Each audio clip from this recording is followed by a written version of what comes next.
ఎంత మేలు, ఎంత మనోహరం అంటూ దేవుడు మనం నడిపిస్తున్న విధానాన్ని బట్టి దేవునికి మహిమ కలిగిన గాక. ఉదయకాలమే మరి నతానియేలు కుటుంబంలో మరి స్లాబ్ కొరకు ప్రార్థించాం. తొలి ప్రార్థన దేవుడు ఆశీర్వదించాడు. తిరిగి దినాన మనము విజయ్ వాళ్ళ నాన్నగారి యొక్క ఆదరణ కుడి కోసం ప్రయాణమై వెంట వచ్చినటువంటి సంఘ ప్రియులందరినీ చూస్తున్నాం.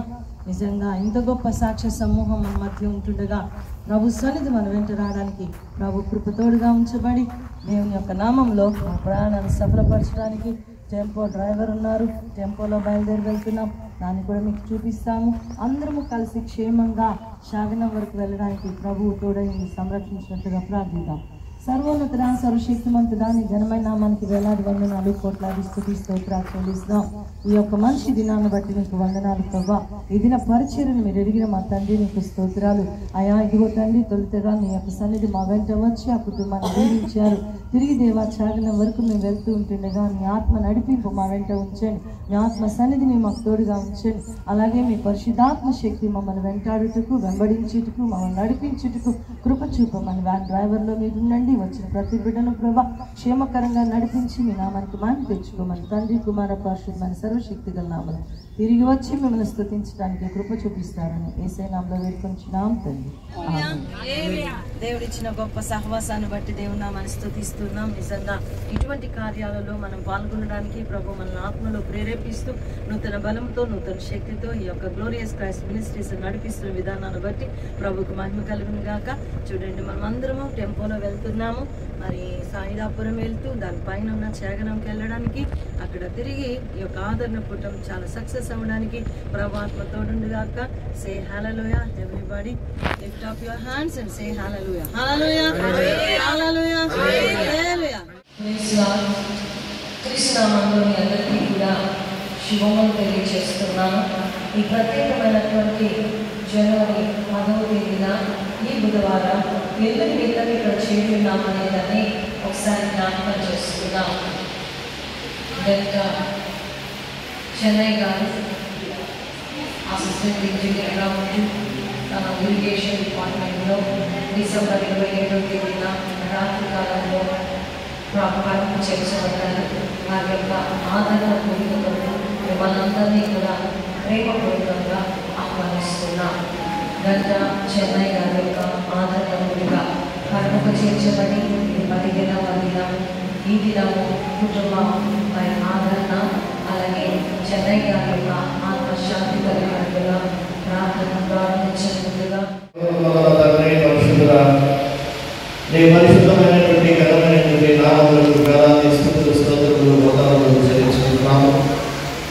ప్రభువా, బిడ్డలమైన మాపై నీకు అపారమైన ప్రేమను బట్టి సకల అపరాధములు, కీళ్ళు, బాధలు, వెలుగు, ఇబ్బందులు, సమస్యలు, కష్టాలు, నష్టాలు అన్నింటినీ కూడా తప్పిస్తూ మాకు చెప్పుకో మాకు కావాల్సిన సకల ఇల్లు, వేరు, ఆశీర్వాదాలతో మమ్మల్ని నిర్మించు.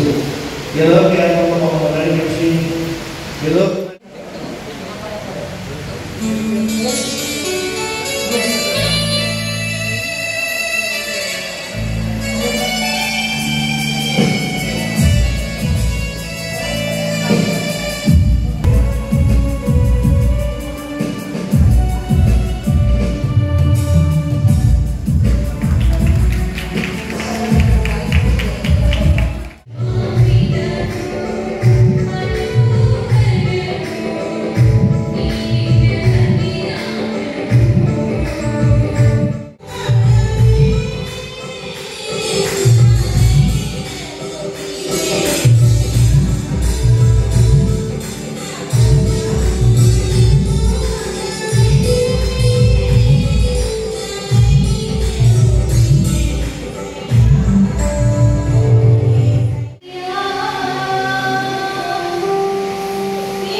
యేసు మృతి పొంది తిరిగి లేచినని మనం నమ్మిన ఎడల అదే ప్రకారము యేసునందు నిద్రించిన వారిని దేవుడు ఆయనతో కూడా వెంటబెట్టుకొనవచ్చును.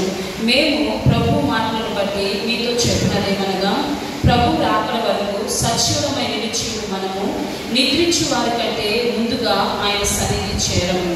ఆర్భాటముతోనూ ప్రధాన దూత శబ్దంతోనూ దేవుని పూరతోనూ పరలోకం నుండి ప్రభు దిగి వచ్చును. క్రీస్తు నందుండి మృతులైన వారు మొదట లేదురు. ఆ మీదట సజీవులమై నిలిచియుండు మనము వారితో కూడా ఏకముగా ప్రభుని ఎదుర్కొనుటకు ఆకాశ మండలమునకు మేఘముల మీద కొనుక్కోబడుతున్నాము.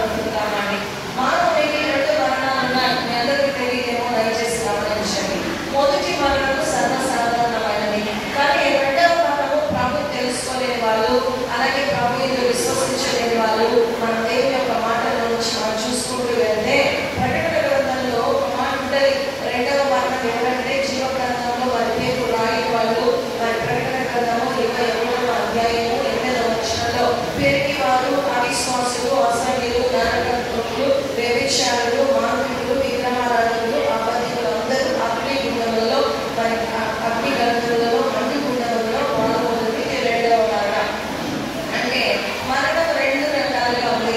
ఒకటి అందరూ కూడా ఫిజికల్ గా ఉన్నాయి. అందుకనే ఈ యొక్క కంఫర్ట్ ప్రేయర్ మన షీట్ ఒకటి ఉంది, ప్రోగ్రామ్ షీట్ దాని ఒక మాట రాయబడింది. Blessed are the dead who died in the Lord. Revelation 14:8. ఎందుకంటే అవునంతా దొరికిన అగ్నిలో గాయపడుతుంది.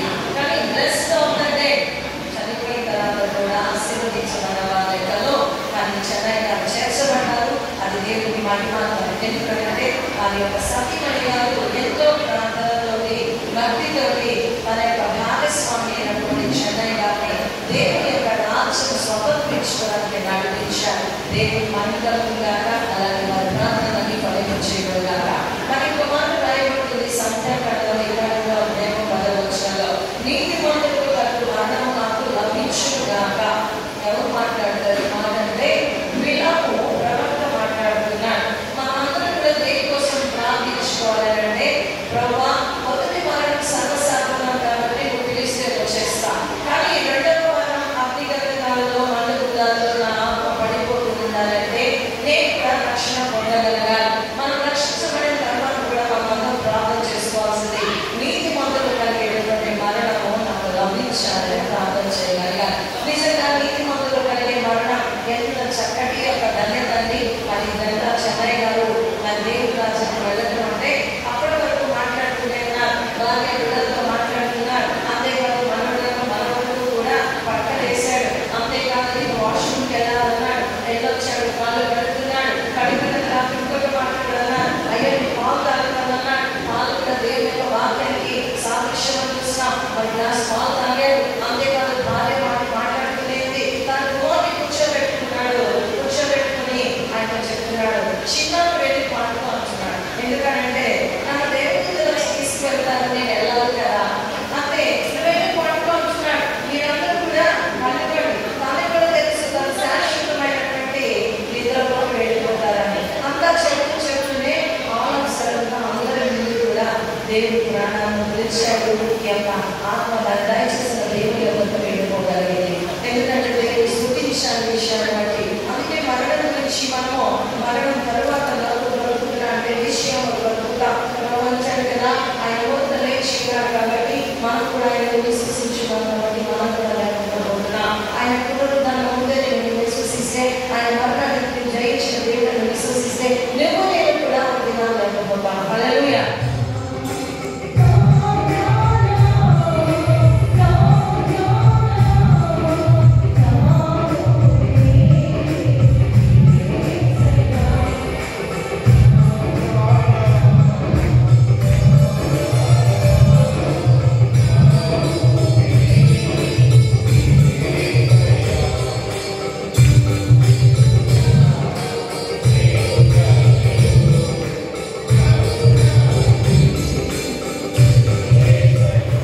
మీరందరూ ఈ కార్యక్రమానికి వచ్చి మమ్మల్ని ఆదరించడానికి వచ్చిన ప్రతి ఒక్కరిని పేరు పేరున నా హృదయపూర్వక నా కుటుంబ తరఫున తెలియజేస్తున్నాను.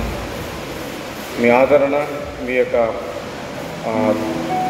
దినపు ప్రార్థనలు జ్ఞాపకం చేసుకుని మా కుటుంబం గురించి, మా కుటుంబము ఆదరించబడాలి కేవలం మీ ప్రార్థనల ద్వారా జ్ఞాపకం చేసుకోండి. కాబట్టి ఇప్పుడు వచ్చిన ప్రతి ఒక్కరికి కూడా ప్రభువైన యేసుక్రీస్తు నామములో శుభాలు తెలుపుతున్నాను. అందరికీ కూడా భోజనాలు ఏర్పాటు చేయబడి ఉన్నాయి. దయచేసి అందరూ భోజనం చేసి కుటుంబాన్ని ఆశీర్వదించినట్లుగా మీ ప్రార్థన జ్ఞాపకం చేసుకోమని నాకు ఈ మాటలు దేవుడు దీవించి ఆశీర్వదించుగాక.